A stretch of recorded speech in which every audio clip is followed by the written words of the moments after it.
함께 말씀 가운데 찾아오시고 말씀을 통해 우리를 불러주시니 감사합니다. 거룩하신 하나님께서는 기록된 이 말씀을 통해서, 이 성경을 통해서 우리에게 지금 찾아오시고 말씀하는 줄 알고 주의 말씀을 두렵고 떨림으로 듣게 하시고 말씀을 순종하기 위해 듣는 저희들 되게 하여 주시옵소서. 이 모든 말씀 예수 그리스도의 이름으로 간절히 기도합니다. 아멘. 네, 오늘 제목은 행함자들이라는 걸로 말씀을 전하려고 합니다. 지난주와 이번 주는 사실상 한 번에 해야 되는데 그러면 설교가 너무 길어질 것 같아서 두 번에 나눠서 했거든요. 그래서 지난주와 이어지는 설교입니다. 혹시 지난주 설교 안 들으신 분은 저희 유튜브가 있습니다. 들어가셔서 꼭 챙겨서 들으시면 오늘 설교가 또 더 풍성하게 될 거라고 생각합니다. 오랫동안 한국 교회는 행함을 거의 잘 강조하지 않았습니다.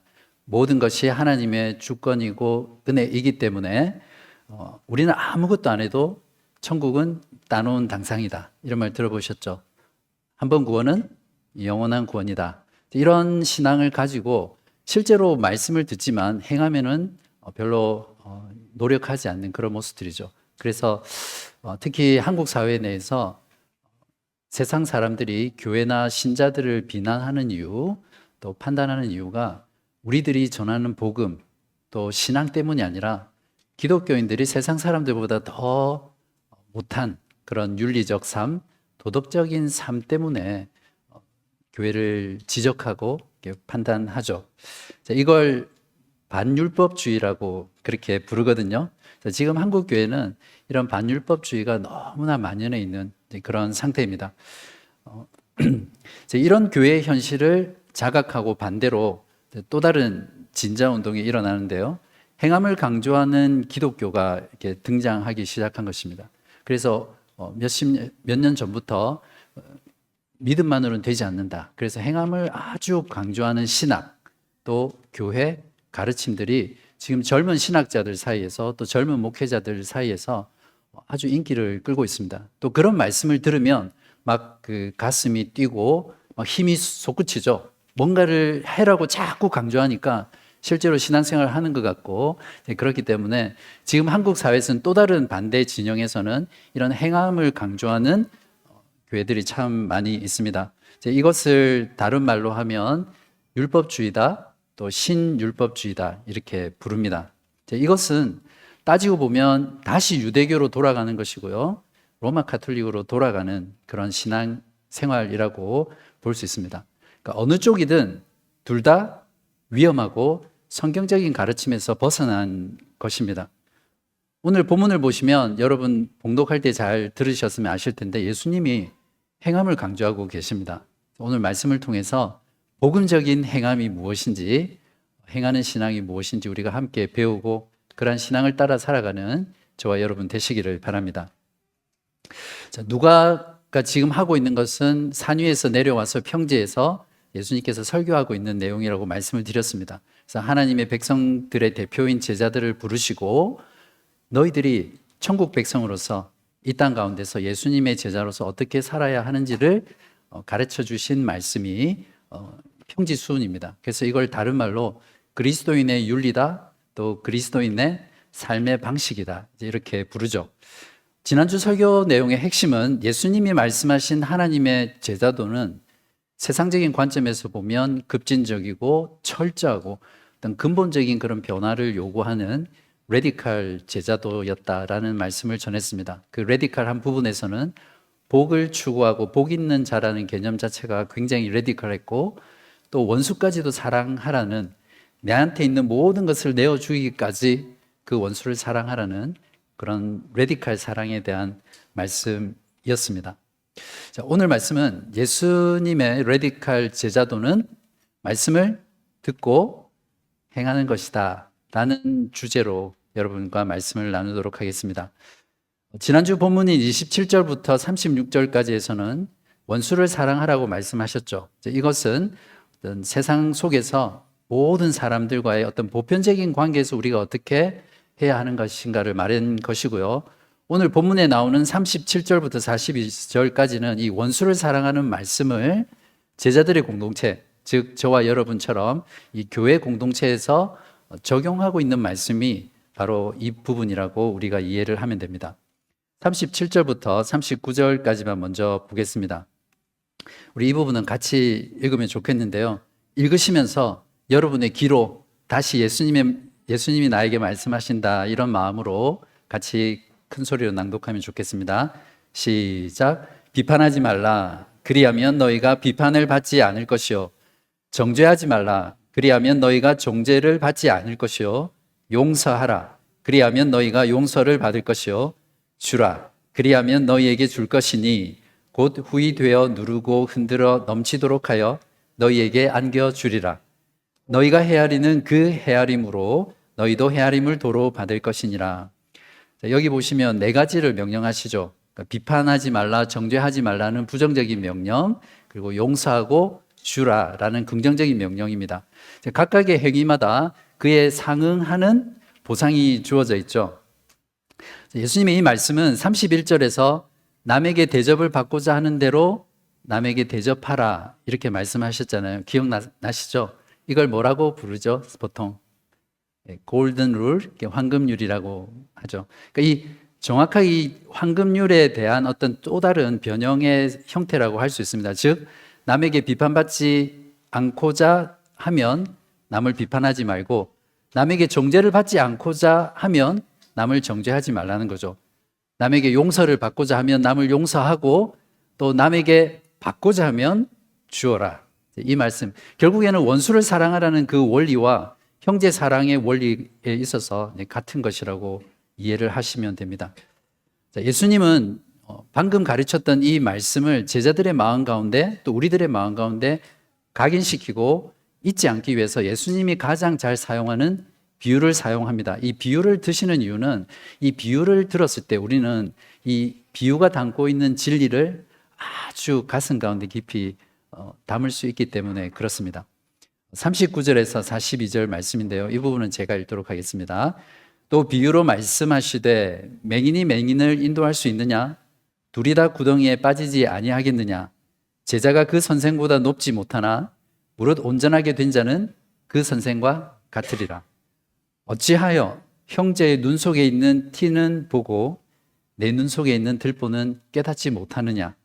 너는 내 눈 속에 있는 들보를 보지 못하면서 어찌하여 형제에게 말하기를 형제여 나로 내 눈 속에 있는 티를 빼게 하라 할 수 있느냐? 외식하는 자여 먼저 내 눈 속에서 들보를 빼라. 그 후에야 내가 밝히 보고 형제의 눈 속에 있는 티를 빼리라. 너무 잘 아는 구절이죠. 비유 속에서 예수님께서 책망하시는 자는 누구입니까? 자기 안에 있는 들보처럼 큰 잘못은 보지 못하고 다른 사람, 다른 형제와 자매 안에 있는 그 작은 잘못, 그것을 들보처럼 보는 겁니다. 예수님의 이 비유는 우리가 잘 상상을 동원해서 읽으면 정말 극적인 대조거든요. 여러분, 들보라는 거는 좀 쉽게 생각하면 통나무 있죠. 나무를 자르면 큰 통나무. 그게 자기 눈 안에 들어있는 거예요. 그러니까 이 눈 안에 안 들어있는 거 삐져나오고 얼마나 크겠어요. 너무나 잘 보이죠. 근데 그 들보는 보지 못하고 상대방에 있는 티라는 거는 먼지만큼 작은 그러니까 눈을 씻고 들여다봐도 잘 발견하기 어려운 그 잘못을 빼려고 하는 그런 자다. 이렇게 예수님께서 비유하고 있습니다. 바로 이런 자들은 맹인이 맹인을 인도하는 자들이고요. 바리새인들이나 서기관처럼 당시 유대의 지도자들을 가리키는 말이었습니다. 자기들이 도둑들인데 도둑질 하지 말라, 또 도둑질하는 사람을 정죄하고 어떻게든 형벌을 주려고 하는 사람들이죠. 자기들이 가늠한 자들인데 가늠한 여인을 정죄하면서 돌로 치는 자들이 이들이었고요. 자기들이 돈을 좋아하는데 돈을 사랑하지 마라, 하나님께 헌신해라, 이렇게 설교하는 자들이 바로 이들이었습니다. 이런 자들을 선생이라고 믿고 따라가면 큰일 나겠죠. 결국 구덩이에 같이 빠져서 영원한 멸망 가운데 빠질 것입니다. 그래서 선생을 잘 선택해야 합니다. 예수 그리스도의 그분의 말씀을 들어야 하는 이유가 그분의 말씀을 따라가는 길이야말로 맹인이 아니라, 소경이 아니라 진리의 길로 인도하는 길이기 때문에 그렇습니다. 전에도 제가 늘 말씀드렸지만 바리새인의 항상 우리라 생각하라고 말씀드렸잖아요. 바리새인 안에 우리들이 들어 있습니다. 유독 다른 사람의 어떤 잘못에 대해서 굉장히 민감하고 그것을 어떻게든 지적하고 판단하고 어떻게 벌을 주려고 하는 그 사람들은 가만히 보면, 물론 전부는 아니겠지만 그 사람도 동일한 잘못에 빠져 있거나 또 과거에 그러한 잘못을 저질렀던 사람일 가능성이 굉장히 높습니다. 교회 공동체에서 다른 교회의 교인들의 잘못을 비판하고 또 지적하고 정죄할 때 그 공동체는 굉장히 위험해지고요. 또 굉장히 파괴적일 수 있습니다. 그래서 우리가 예수님께서 이 말씀을 하시는 것은 다른 사람의 어떤 잘못 또 그러한 것들을 지적하기 전에 내 안에 잘못이 없는지 자기를 먼저 살피라는 말씀이었습니다. 그러니까 다른 사람을 향해서 손가락질을 할 때 이 손가락이 다른 사람을 향하지 않도록 하고 꺾어서 자기한테 향하도록 하라는 것이 주님의 말씀이죠. 예수님은 이런 자들을 뭐라고 강하게 책망하셨습니까? 42절에 보시면 외식하는 자여, 영어로 hypocrite 이렇게 말하고 있습니다. 여기서 hypocrite, 외식한다는 이 말은 원어에서 보면 연극하다, 또 가면을 쓰고 연기하다라는 그 뜻입니다. 그러니까 자기 안에 있는 그 더러움, 그 잘못들은 다 가리고 가면을 쓰고 연기하는 것이 외식하는 자라는 거죠. 그래서 예수님께서는 다른 형제를 비판하고 정죄하는 이런 자들, 다른 사람의 잘못을 빼내려고 하는 이 자들에 대해서 외식하는 자라고 아주 강하게 책망하고 있습니다. 우리가 여기서 비판과 정죄하지 말라는 것은 단순히 어떤 교회 공동체가 교회 안에 있는 죄를 그냥 덮어주고 무조건 사랑으로 넘겨주라는 말이 결코 아니라는 것을 알아야 합니다. 조금 뒤에 보시면 예수님께서도 내 눈 속에 있는 들보를 빼고 그 다음에 밝히 보고 형제의 눈 속에 있는 티를 빼라고 말씀하셨거든요. 그래서 교회 공동체는 거룩한 공동체이기 때문에 교회가 잘못하고 또 어떤 죄 가운데 있을 때는 반드시 올바른 절차를 통해서 권징을 해야 되죠. 그렇게 해야 교회 공동체가 이제 거룩한 공동체를 유지할 수 있습니다.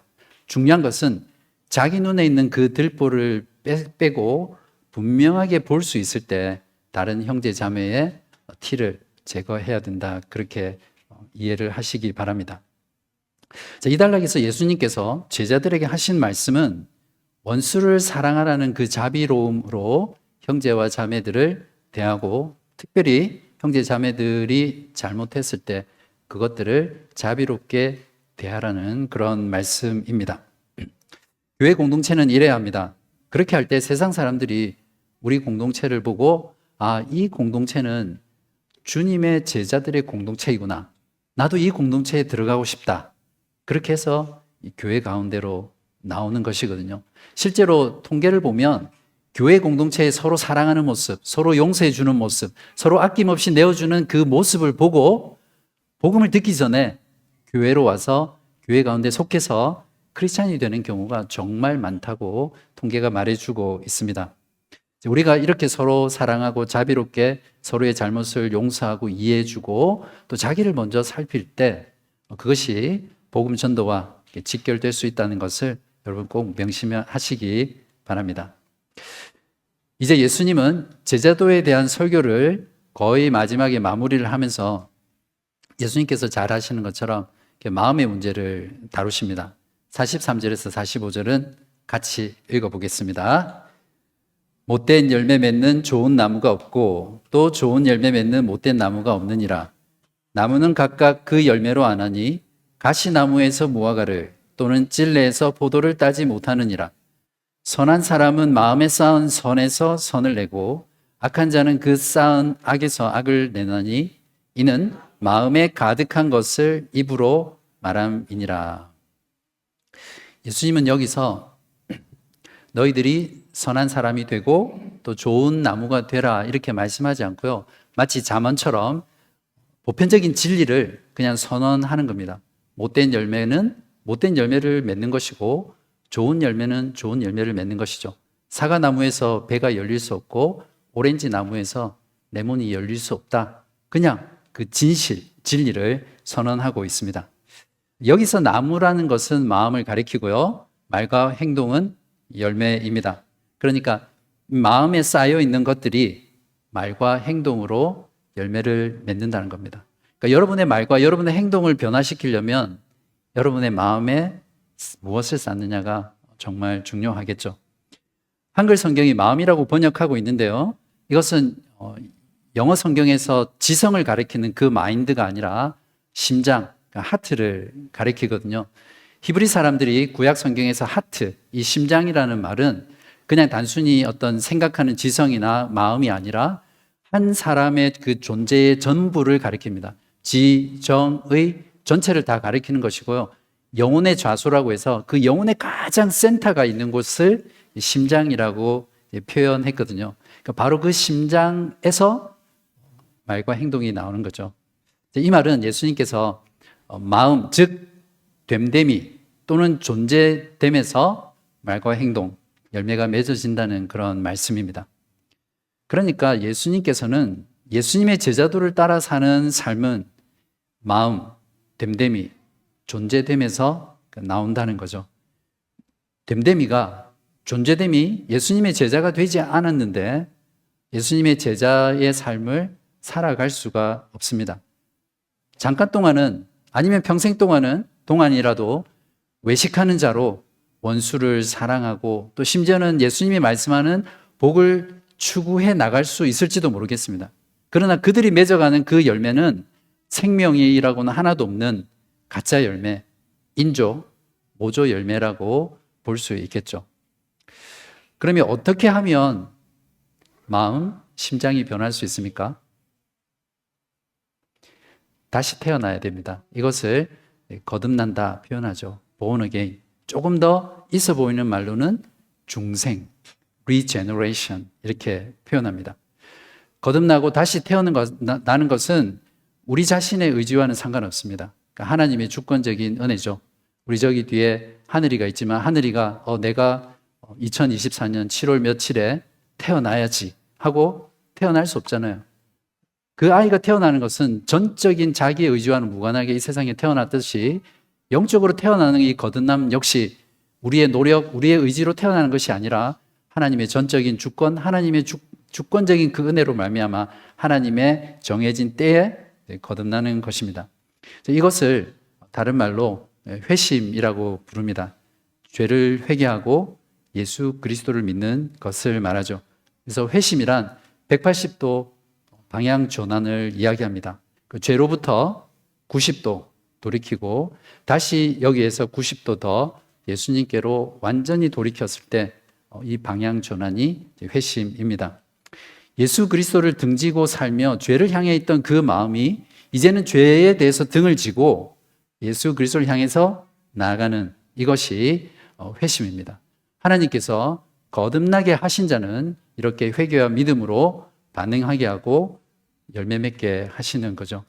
구약시대 하나님의 백성들이, 이스라엘 백성들이 하나님이 그렇게 기다리고 하나님의 선지자를 보내서 회개하고 돌아오라, 내 말씀, 내 율법을 지키라고 했을 때 끝까지 하나님을 반역하고 우상을 섬겼던 이스라엘 백성들의 결정적인 문제가 무엇이냐면 그들의 마음이 전혀 변하지 않았기 때문입니다. 그래서 구약의 선지자들은 하나님의 종 메시아가 오시면 이 마음이 새로워지며 마음이 변화되어서 하나님의 말씀을 순종할 수 있게 된다라는 것을 예언했습니다. 에스겔서 36장 26절에서 27절에 보시면 또 새 영을 너희 속에 두고 새 마음을 너희에게 주되 너희 육신에서 굳은 마음을 제거하고 부드러운 마음을 줄 것이며, 그러니까 내 안에 새 영, 새 마음, 부드러운 마음을 주신다고 합니다.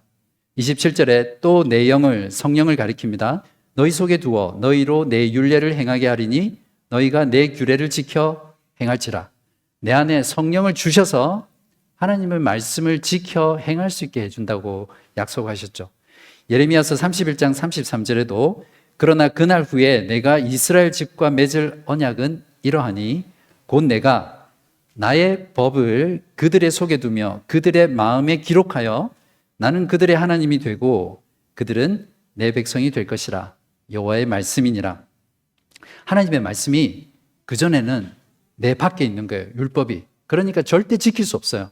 근데 이제는 그 하나님의 법이 내 마음속에 쑥 들어와 있고 내 마음에 기록되어 있는 거예요. 새겨져 있기 때문에 이제는 이 하나님의 말씀을 기꺼이 자발적으로 즐겁게 순종할 수 있게 되었습니다. 이것이 예수 그리스도의 구원의 사역으로 성령의 능력으로 거듭난 자 안에서 일어나는 변화들입니다. 자, 그렇기 때문에 예수님의 제자가 되어 제자로 살아갈 수 있는 유일한 길은 우리 편에서 예수 그리스도를 믿고 죄를 회개하는 것입니다. 믿음으로 예수님의 참된 제자가 되면 그 됨됨 위에서 예수님이 말씀하셨던 좋은 열매, 레디컬한 복을 추구하고 레디컬한 사랑을 추구할 수 있는 그런 제자가 됩니다. 이것을 신학적으로 행함은 존재됨에서 나온다. 행함은 됨됨임에서 나온다. 그러니까 우리의 모든 행위, doing은 being에서 나오는 것이죠. 여러분 가운데 아직 예수 그리스도의 제자가 되지 못한 분이 계시다면 지금 예수를 믿고 여러분의 죄를 회개하고 주님 앞에 나오십시오. 주님의 제자가 되기를 원합니다. 제자 되게 해 주십시오. 지금 나오십시오. 그렇게 예수님의 제자가 되셔서 영원한 하나님 나라, 또 하나님의 아들이 되어서 그 구원의 기쁨을 누리는 여러분 되시길 바랍니다. 여러분 진정이 예수의 제자가 되길 원한다면 저를 찾아오십시오. 제가 도와드리도록 하겠습니다. 지난주와 오늘에 걸쳐 예수님의 제자가 이 땅에서 어떻게 살아가야 하는지에 대해서 레디컬한 제자도에 대해서 말씀을 들었습니다. 여러분 가운데 이 말씀을 듣고 나서 어쩌면 그렇지, 이렇게 살면 좋지, 좋은 말씀이야, 그걸로 저 문을 나가는 순간 다 잊어버리고 끝인 분도 계실지 모르겠습니다.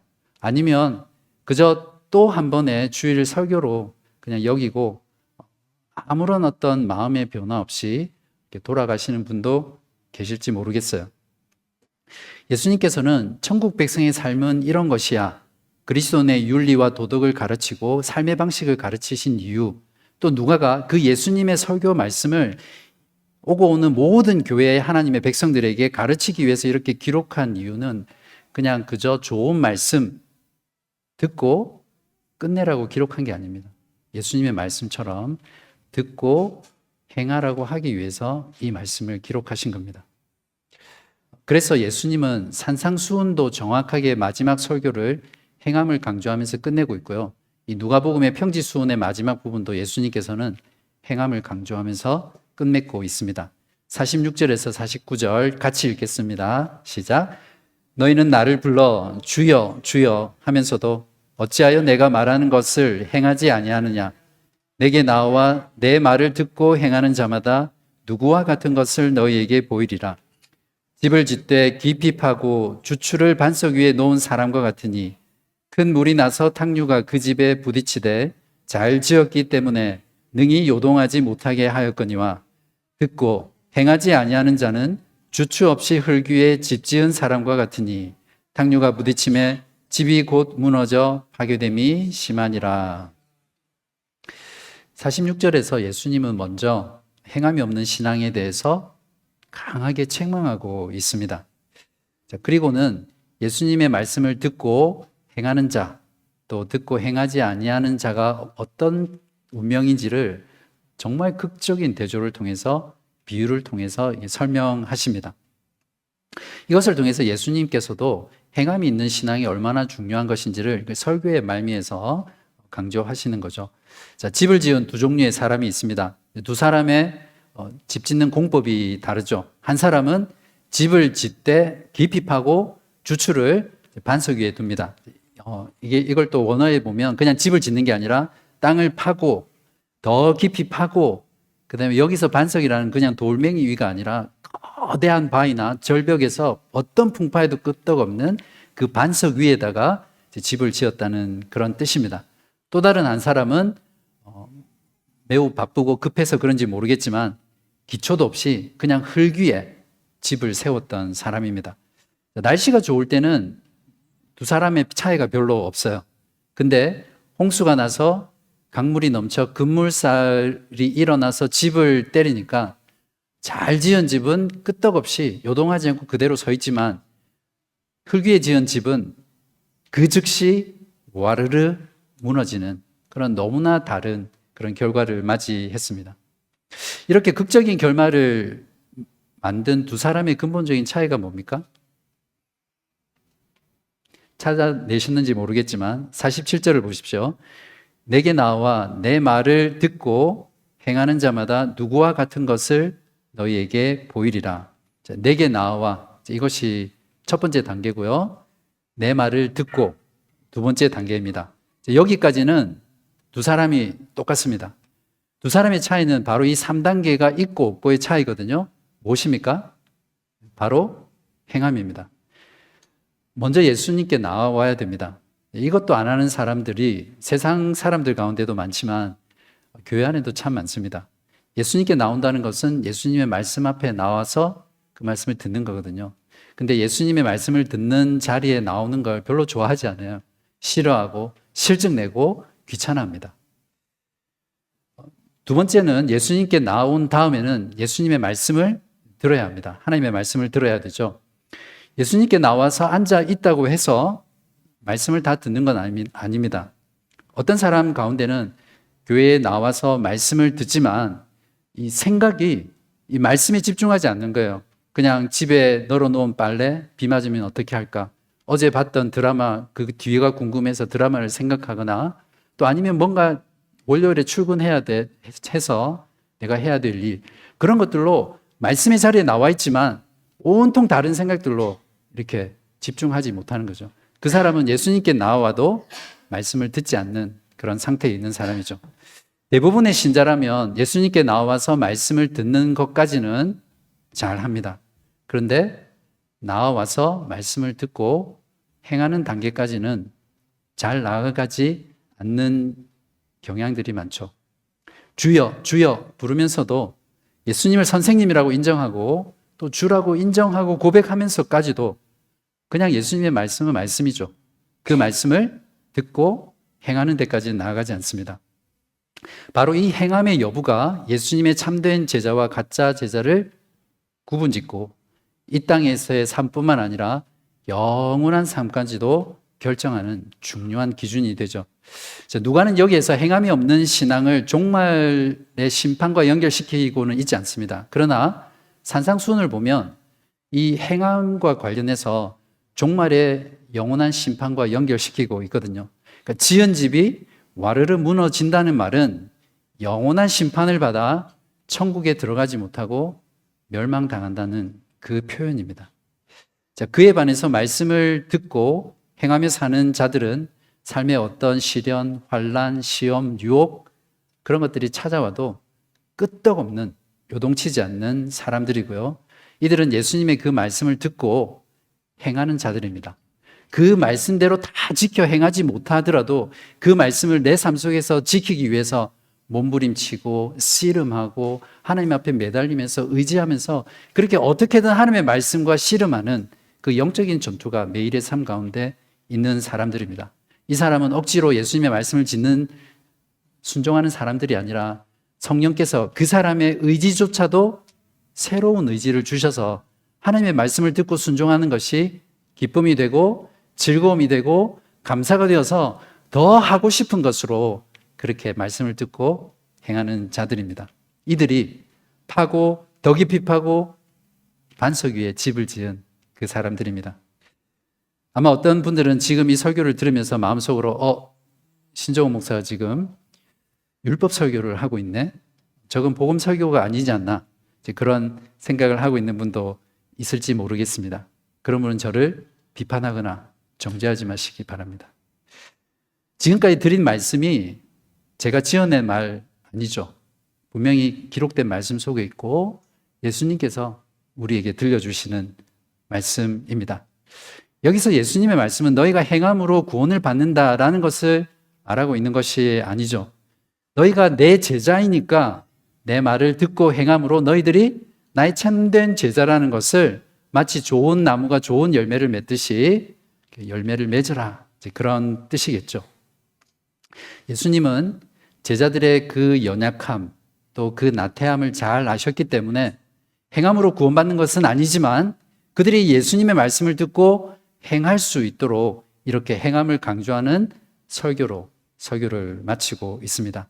저와 여러분도 마찬가지잖아요. 예수님께서 성경 말씀 속에 이러한 내용들을 두지 않았다면 우리는 그냥 그저 말씀을 듣고 게으르고 나태하고 그냥 우리 방식대로 세상을 살아갔을 겁니다.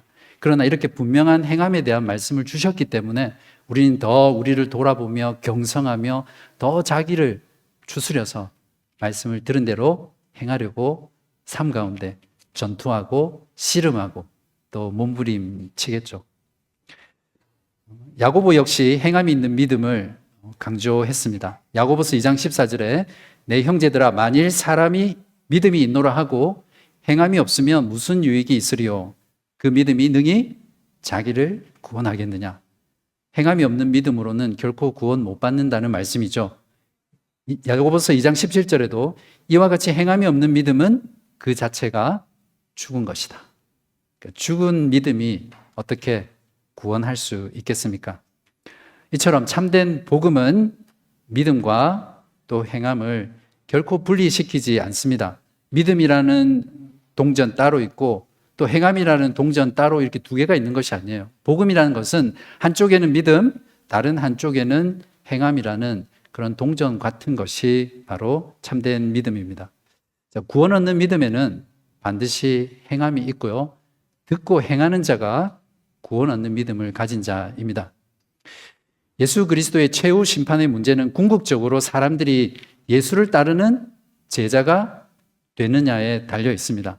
예수님의 말씀을 듣고 그분께 나와 그분의 말씀을 듣고 회개와 믿음으로 반응하는 그 예수님의 제자는 좋은 열매를 많이 맺고 지극히 높으신 이 하나님의 아들이 되는 그 상, 그 큰 상을 받을 것이고요. 예수님의 가르침을 거부하고 무시하는 사람들에게는 재앙과 완전한 멸망, 그 집이 와르르 무너지는 그런 영원한 멸망을 맞이하게 될 것입니다. 예수님을 따르는 제자들은 예수님의 그 말씀이 순종하기 너무 어렵고 현실적으로 너무 동떨어진 것인 만큼 레디컬하다 할지라도 그 말씀을 듣고 순종하려고 노력하고 애쓰고 힘쓰고 그렇게 살아가는 자들입니다. 그래서 예수님의 제자들은 행함자들, 영어로는 doers라고 부를 수 있겠죠. 사랑하는 여러분, 예수님의 레디컬 제자도를 따르는 레디컬 제자로서 예수님께 나아오시고요. 그분의 말씀을 듣고 그 들은 말씀을 행하는 자 되시기를 바랍니다. 그래서 주님 다시 오실 때 하나님께 큰 영광 받으며 큰 상을 받고 영원한 하나님 나라와 하나님의 아들이 되는 그런 축복을 누리는 저와 여러분 되시기를 주님의 이름으로 간절히 기도합니다. 사랑이 많으신 하나님 아버지 참 감사합니다. 지난주와 이번 주를 통해서 예수님의 제자로서 이 땅 가운데 어떻게 살아야 할지를 가르쳐 주시고 또 지침을 허락해 주시니 감사합니다. 이 말씀을 듣고 그저 흘려버리지 않게 해주시고 오늘 말씀처럼 말씀을 들은 대로 우리의 삶 가운데 행하며 실천하며 살아갈 수 있도록 도와주시옵소서. 그로 인해 우리들이 예수님의 참된 제자임을 드러내게 하시고 또 주님의 말씀에 순종하며 살아가는 삶이 가장 이상적이고 가장 온전하며 가장 복된 삶이라는 것을 의심하지 아니하고 주의 말씀을 준행하는 저희들 되게 도와주시옵소서. 우리 공동체 안에 사랑의 공동체가 될 수 있도록 은혜 더하여 주시기를 원합니다. 서로 비판하고 정죄하지 않게 하시고 용서하고 아낌없이 내어주는 저희 공동체 되게 해 주시옵소서. 우리 주님께서 자기의 살을 찢으시고 피를 흘리시며 자기 목숨을 내어주기까지 우리들을 사랑하신 것처럼 서로를 향해서 아낌없이 내어주고 사랑하고 용서하고 용납하고 또 자비를 베푸는 그런 저희들 되게 하여 주시옵소서. 그로 말미암아 세상이 우리를 보고 예수님의 참 제자라고 인정하고 또 주께 돌아오는 그런 놀라운 생명의 역사 있게 하여 주시옵소서. 하나님 아버지, 혹시 이 자리에 아직 예수님의 제자가 되지 못한 영혼이 있다면 주님 찾아가셔서 주권적인 은혜로 거듭나게 하시고 새로운 생명 주셔서 예수 그리스도를 믿고 회개 가운데 나와서 주님이 주시는 하나님의 나라와 하나님의 아들이 되는 놀라운 복을 허락하여 주시옵소서. 이 모든 말씀 우리 주 예수 그리스도의 이름으로 감사하며 간절히 기도하옵나이다. 아멘.